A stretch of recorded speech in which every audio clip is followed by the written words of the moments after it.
Mastrengths esocial media mandinoswera ndichiona kuti nyaya dziri kufamba sei. Ndinayo nyaya ndoda kuti ndinge ndiri ndinokuzivisa nyaya ndiri kufambira kutaura kunoku yandishaisa hope ndikati rega ndifambire nyaya dzachona nditi so uchiteerera kana uri munyowani usati wasubscribe paSaint TV kana uchiripo kuti usubscribe turn on your notification bell so that every time we upload a video you will be notified. Nchito zviri kudi kwese kwamuri vazukuru vasekuru Saint. Ndinotenda nebasa rese ramunobata panapa. Ndinotenda vakalike nekufollow our Facebook page, also our Instagram account yakanzi iyo Saint TV official. Ande tinolike nekufollow andeni.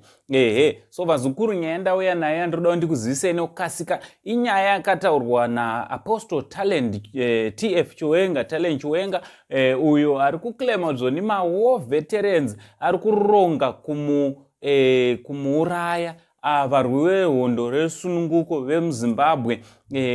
Ane maaudios anga achiplayawo palive stream yakaitawo kuchannel yawo achitaura achiti zoni ma war veterans vari kuronga kuda kumuuraya, vakamusona tek naye, so panditori netuma audios twanga achiplaya itwo tunoratidza kuti pane vanhu vanga vachitaurawo zveshuwa vachiplota against Talent Chiwenga. Amene munozviona sei hondo yaTalent Chiwenga ndofunga munoiziva even kubva kuleadership yeZANU-PF, kubva kuna president Mnangagwa na VP anditi nevakawanda Talent Chiwenga anotaura mumafungiro ake nemaondero ake asingatye anditi asingatye zvandogona nchiita inini kutya kwandoita kana kutya kunoita vamwe nemiwo vamwe mese kuti you cannot speak against the top officials against them publicly anditi, but Talent Chiwenga is one person who always